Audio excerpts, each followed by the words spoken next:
Kuzey Atlantik Okyanusu'nda buz ile ateşin buluştuğu yer, İzlanda. Yalnızca ben ve bisikletim Alev.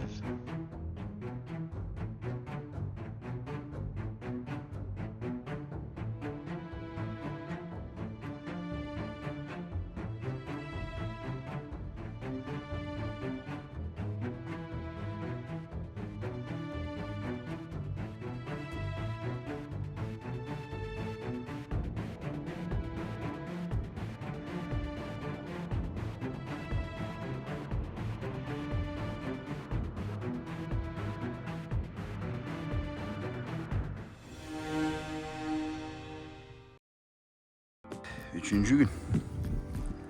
Toparlanmaya başladım.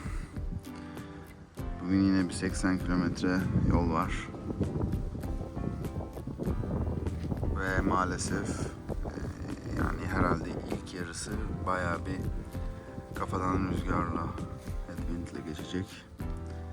Dolayısıyla vakit kaybetmeden bir an önce toparlanıp yola çıkayım istiyorum. Evet, filtre kahveye 450 İzlanda kronu verince en büyük bardağı seçtim. Henüz Christmas değil ama hacmen debisi en yüksek bardak buydu. Evet, içine şeker de attım. Enerji versin. Hadi bakalım, afiyet olsun bana. Evet, bu bir balina kuyruğu eklemi, kemiği ya da. O kadar ağır değil çünkü içi süngersi yapı. Nereden biliyorum? Balina ağındaki hatun anlatmıştı. Çok enteresan. Çok ağır duruyor ama eminim ki 1 kilodan fazla değil. Hadi 2 olsun. Siz tattınız. Evet, sizlere biraz ekipmanımdan bahsetmek istiyorum. Sleeping bags dediklerim, yani uyku tulumu. Thermarest'in Quest Star serisi. 0 dereceye kadar comfort. Gerçekten aşırı memnunum. Yani çok rahat ve sıcak tutuyor ama böyle buramda terletmiyor naylon gibi. Kask tüyünden, ördek tüyünden, kask tüyünden yapılma. Islandığı zaman tabii biraz sıkıntı olabilir ama kuru tutmaya çalışıyorum. Gayet memnunum. Şiddetle öneririm kamp yapmak isteyen arkadaşlara. Şöyle kendi taşıma çantasıyla geliyor.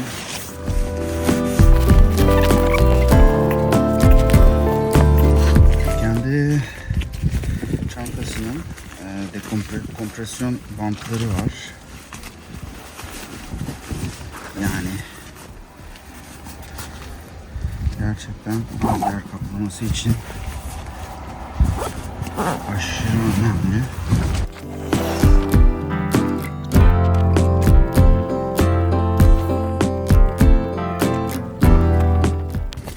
Ve sonuçta şu boya indi. Yastığım şöyle bir comfort pillow. Benim için çok önemli. Yastıksız bulmam mümkün değil. O yüzden Klike'nin adresi Decathlon'dan şöyle bir yastık aldım. Açıkçası inflate, yani şişirmeden yastıklar tercih ediliyor. Ama dediğim gibi yani şişiren yastık falan uyuyamıyorum ben. Uyurken de lira böyle koltuğun altına falan sokan, çapraz yatan bir tipim. Dolayısıyla yastıktan ödün veremedim. Evet, mesela uyku tulumundan daha çok yer kaplıyor yastık ama benim için önemli. Pek çok kampçı arkadaşlar derse ama şu an biliyorum Allah'ım yarabbim falan gibi yorumlar yapıyor ama bu bir kişisel tercih.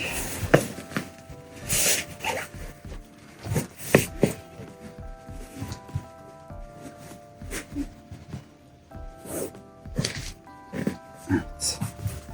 Yastığımız neredeyse şeyle aynı yer kaplıyor gördüğünüz gibi.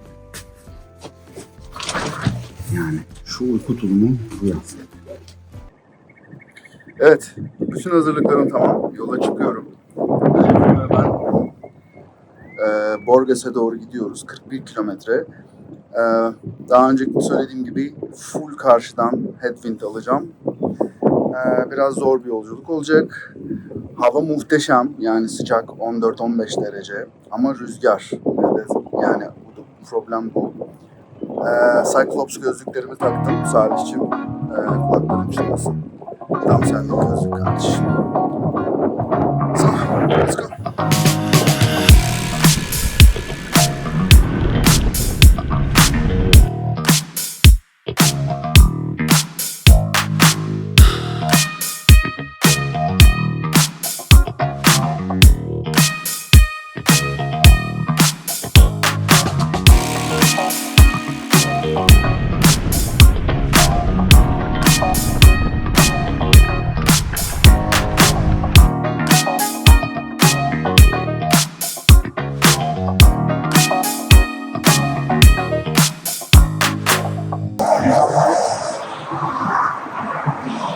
En hızlı alanın etrafını dönen Route 1 dedikleri bir numaralı yola giriş yapıyor.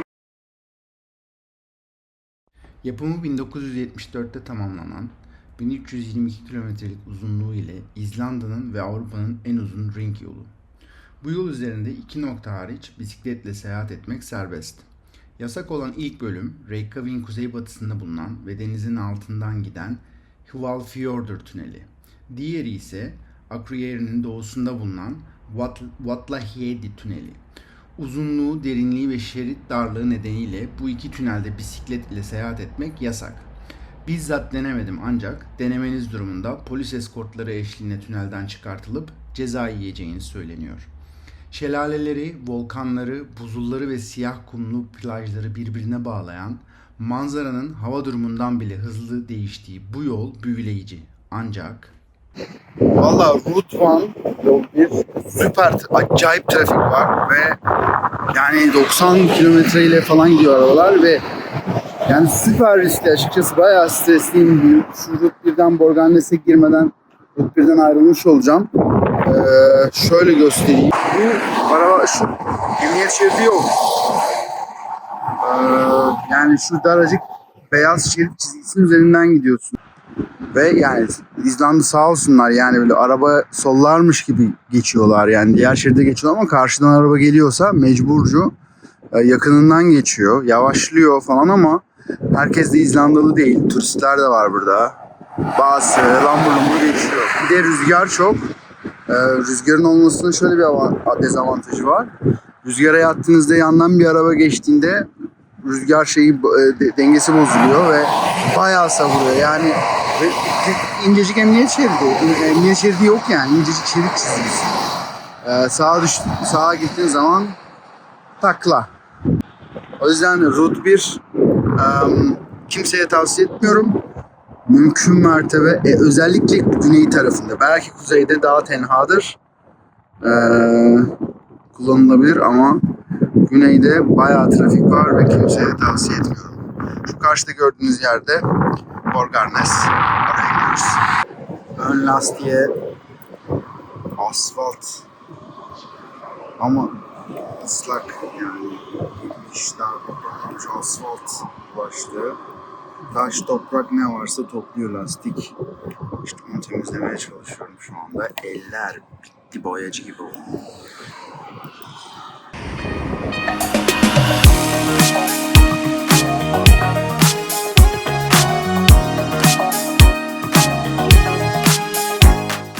Borgarnes'e vardım. Şimdi bir markete gideceğim. Sirke alacağım. Şu yapışan erimiş asfaltı lastikten ve ellerimden çıkartmam lazım. Hava muhteşem. 15 derece. Rüzgar hariç her şey oldukça iyi gidiyor. Evet, markete geldim. Ama o da ne? Çevir kaç damla yağış. Gözlerimden süzülür. Bakalım Türkler. Hello. Evet, çalışan Türk değil. Ayranda yok. O yüzden es geçiyorum. Evet, Netto'dan alışveriş yapıyorum. Bol bol enerji bar ve sirke.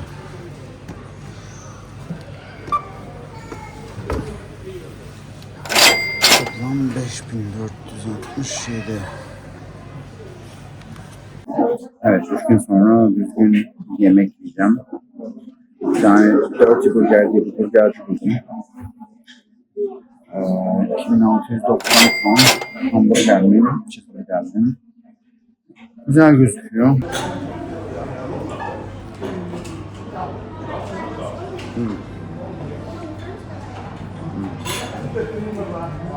İhtiyacım varmış.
Son 1 kilometre.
Kampta böyle bir mutfak var.